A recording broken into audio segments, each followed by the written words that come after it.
ನಿನ್ನೆ ವಿಧಾನಸಭೆ ಮತ್ತು ವಿಧಾನ ಪರಿಷತ್ತದೊಳಗೆ ಕನ್ನಡದಲ್ಲಿ ಎಲ್ಲ ಬೋರ್ಡ್ಗಳನ್ನು ಹಾಕಬೇಕು. 60% ಕನ್ನಡದಲ್ಲಿ ಬೋರ್ಡ್ ಹಾಕಬೇಕು. ಉಳಿದ 40% ಬೇರೆ ಯಾವುದೇ ಭಾಷೆಗಳನ್ನು ಉಪಯೋಗ ಮಾಡಬೇಕಂತ ನಿನ್ನೆ ವಿಧಾನಸಭೆ ವಿಧಾನ ಪರಿಷತ್ನೊಳಗೆ ಭಾಳ ಸವಿಸ್ತಾರವಾಗಿ ಚರ್ಚೆಗಳಾಗಿ ಅದ್ರ ಬಗ್ಗೆ ಅಪ್ರೂವ್ ಮಾಡಿಕೊಟ್ಟಿದ್ದಾರೆ. ವಿಧೇಯಕವನ್ನು ಅಂಗೀಕಾರ ಆಗಿದೆ. ಈಗ ಅದರ ಜೊತೆಗೆ ಒಂದು ಮಾತು ಹೇಳಿದ್ರಿ, ನಾನು ಎಲ್ಲ ಕೈಗಾರಿಕೆ ಅಂದರೆ ಇದನ್ನೆಲ್ಲದನ್ನು ನಾನು ಇದರೊಳಗೆ ಸೇರಿಸ್ತಾ ಇದ್ದೀನಿ.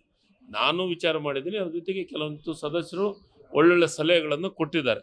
ಅವನ್ನೆಲ್ಲವನ್ನು ತೆಗೆದುಕೊಳ್ತೀನಿ. ಅದ್ರ ಜೊತೆಗೆ ಯಾವುದೇ ಒಂದು ಕೈಗಾರಿಕೆ ಇರ್ಬೋದು, ಅಲ್ಲಿ ಡಿಸ್ಪ್ಲೇ ಬೋರ್ಡನ್ನು ಹಾಕಬೇಕು. ಯಾರ್ಯಾರು ಎಷ್ಟೆಷ್ಟು ಕನ್ನಡಿಗರಿದ್ದಾರೆ, ಯಾರ್ಯಾರು ಎಷ್ಟೆಷ್ಟು ಇವರಿದ್ದಾರೆ ಅನ್ನೋದನ್ನು ಲೋಕಲ್ಗೆ ಹೆಚ್ಚು ಪ್ರಾಧಾನ್ಯತೆ ಕೊಡಬೇಕನ್ನೋ ದೃಷ್ಟಿಕೋನ, ಅದು ಪರ್ಸೆಂಟೇಜ್ ಎಷ್ಟು ಏನು ಅನ್ನೋದನ್ನ ನಿಯಮಗಳನ್ನು ಮಾಡೋದ್ರೊಳಗೆ ನಾನು ನಿಯಮಗಳನ್ನು ಮಾಡ್ತೀನಿ.